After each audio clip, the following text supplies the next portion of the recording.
بسم اللہ الرحمن الرحیم۔ آج کا جو ہمارا ٹاپک ہے ناپسندیدہ صفات، اس کا جو دوسرا حصہ ہے اس کے حوالے سے ہم پڑھیں گے۔ دین اسلام میں جن چیزوں کو ناپسند کیا گیا ہے ان میں جو جھوٹ ہے، تو جھوٹ بولنا گناہ کبیرہ ہے۔ تو جو لوگ جھوٹ بولنے والے ہیں لوگوں کی نظروں میں ذلیل و خوار، بے عزت اور بے اعتبار ہو جاتے ہیں۔ جھوٹے کی گفتگو اور کردار پر کوئی اعتماد نہیں کرتا۔ احادیث میں جھوٹ کے بار بار اور شدت کے ساتھ مذمت کی گئی ہے اور اس سے بڑی سختی کے ساتھ روکا گیا ہے، اور جھوٹ کو کفر کے خاندان کا ایک فرد قرار دیا گیا ہے۔ جھوٹ کا سلسلہ بہت طویل ہے۔ دکاندار جھوٹ بولتا ہے، خریدار جھوٹ بولتا ہے، تعمیرات کا کام کرنے والے ٹھیکیدار جھوٹ بولتے ہیں، خدا کے نام پر خدا کی جھوٹی قسمیں کھا کر جھوٹ سے کام لیتے ہیں۔ جب تک جھوٹ کو اس کی تمام شکلوں میں اور بالکل جڑ سے ختم نہ کر دیا جائے، معاشرے میں امن اور نیکی کا رواج نہیں ہو سکتا۔ ہم دیکھتے ہیں ہم جس معاشرے جس سوسائٹی میں رہتے ہیں وہاں جھوٹ بولا جاتا ہے۔ ہمارے حکمران عوام سے جھوٹ بولتے ہیں۔ عوام جو بھی کام کرتی ہے، دفتروں میں آپ دیکھتے ہیں، بازاروں میں آپ جاتے ہیں، کوئی بھی جب آپ دیکھتے ہیں تو جھوٹ کا ایک رواج بن چکا ہے۔ جھوٹ ہماری زندگی کا ایک حصہ بن چکا ہے، جو اسلام میں ایک ناپسندیدہ فعل ہے۔ ہم اپنے بچوں کو بھی شروع سے جھوٹ بولنا سکھا دیتے ہیں۔ گھر میں اگر جب ہم جھوٹ بولتے ہیں، آپس میں ماں باپ اگر جھوٹ بولتے ہیں، یا بڑے بھائی چھوٹے بھائی کے ساتھ جھوٹ بولتا ہے، یا کوئی ایسا ہم کام کرتے ہیں جس کی وجہ سے ہم چاہتے ہیں کہ ہم بچ جائیں، تو وہ ایک ہمارے لیے ایک ایسا برائی کا سبب بنتا ہے جو معاشرے کا بگاڑ بنتا ہے۔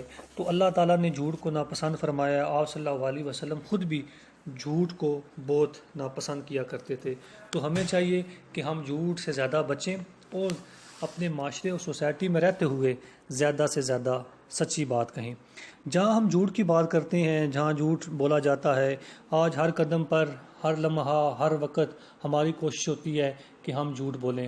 ہم جان بوجھ کر بھی جھوٹ بولتے ہیں، اور جہاں جان بوجھ کر جھوٹ بولتے ہیں وہاں پر ہماری عادت سی بن چکی ہے کہ ہم ہر بات پر جھوٹ بولنا اپنے لیے ضروری سمجھتے ہیں۔ اس کے علاوہ جہاں پر جھوٹ کی برائیاں ہیں تو جس سے معاشرے میں بگاڑ پیدا ہو چکا ہے، جو قوم جو معاشرہ جھوٹ بولتے ہیں، یا جس معاشرے میں جو سوسائٹی میں جھوٹ آ جاتا ہے، وہ معاشرہ کبھی بھی ترقی نہیں پا سکتا۔ وہ معاشرہ ہمیشہ تنزلی کا شکار رہتا ہے۔ آج ہم جس سوسائٹی جس معاشرے میں ہم رہتے ہیں، آج ہمارے معاشرے میں مکمل طور پر ایک جھوٹ کا ایک کاروبار بن چکا ہے۔ ہم جھوٹ بولنا اپنے لیے فرض سمجھ لیا ہم نے، تو لہٰذا ہمیں چاہیے کہ ہم زیادہ سے زیادہ جھوٹ سے بچیں اور زیادہ سے زیادہ سچ بولنے کی عادت اپنائیں۔ جب تک ہم نیک کام نہیں کریں گے، جب تک ہم سچ نہیں بولیں گے، ہم دنیا اور آخرت میں کبھی کامیاب نہیں ہوں گے۔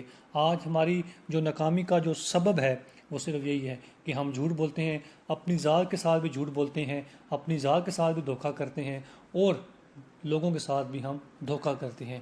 لہٰذا ہمیں چاہیے کہ ہم سچے بن جائیں اور سچ بات کہیں، سچ بولیں، سچ کہیں۔ جب تک ہم سچ کا ساتھ دیتے رہیں گے ہم آگے کی جانب جائیں گے۔ جب تک ہماری زندگی سے جھوٹ ختم نہیں ہوگا، ہماری زندگی میں کبھی سکون نہیں آئے گا۔ تو ایک ہمارے سوسائٹی اور معاشرے میں آج کل ہم دیکھتے ہیں غیبت کسے کہتے ہیں؟ کسی مسلمان کے بارے میں اس کے پیٹھ پیچھے ایسی بات کی جائے جسے اگر وہ سنتا تو غمگین ہوتا، اسے برا معلوم ہوتا۔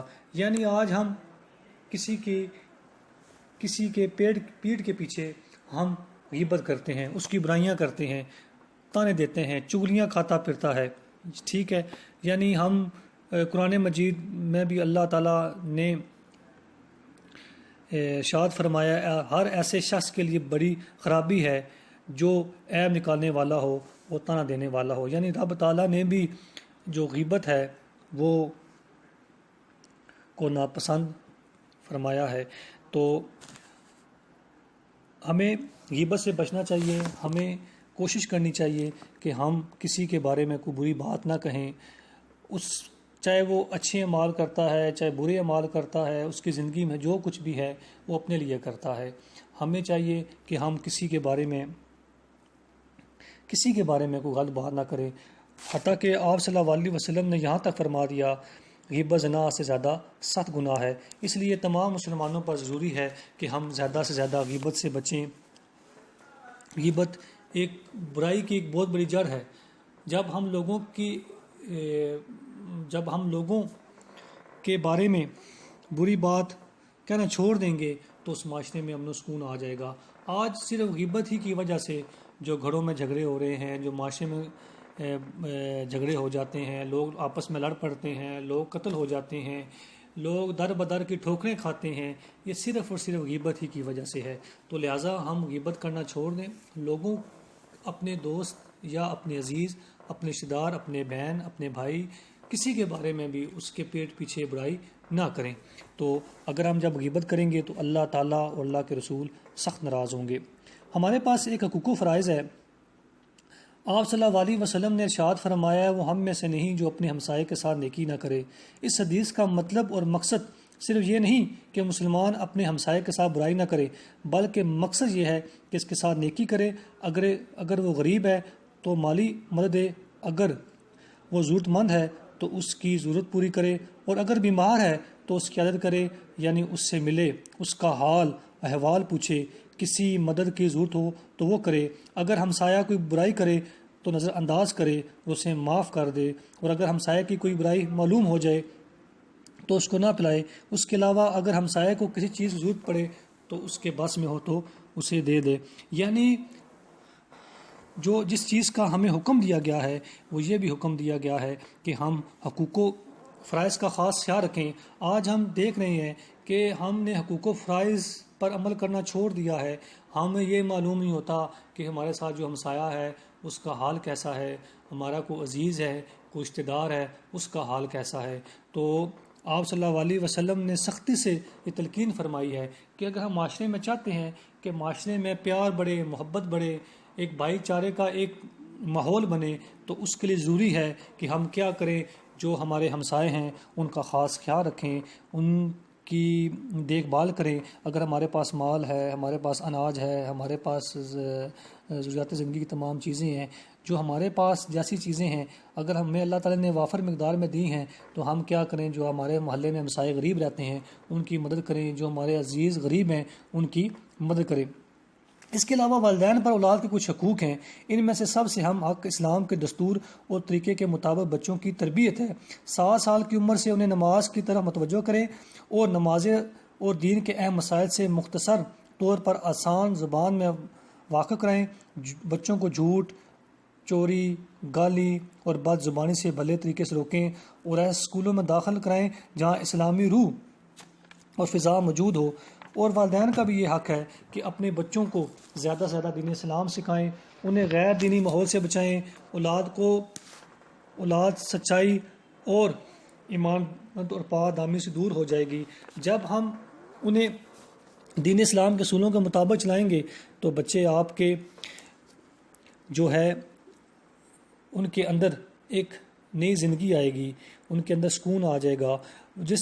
جب ہم اپنے بچوں کی صحیح تربیت نہیں کریں گے، جس کی وجہ سے کیا ہوتا ہے، معاشرے میں خود غرضی آ جاتی ہے، بددیانتی آ جاتی ہے، کرپشن آ جاتی ہے، بے راہ روی آ جاتی ہے، اخلاقی برائیوں کا ایک سیلاب آ جاتا ہے۔ اس لیے ہمیں چاہیے کہ ہم زیادہ سے زیادہ لوگوں کی اصلاح کریں۔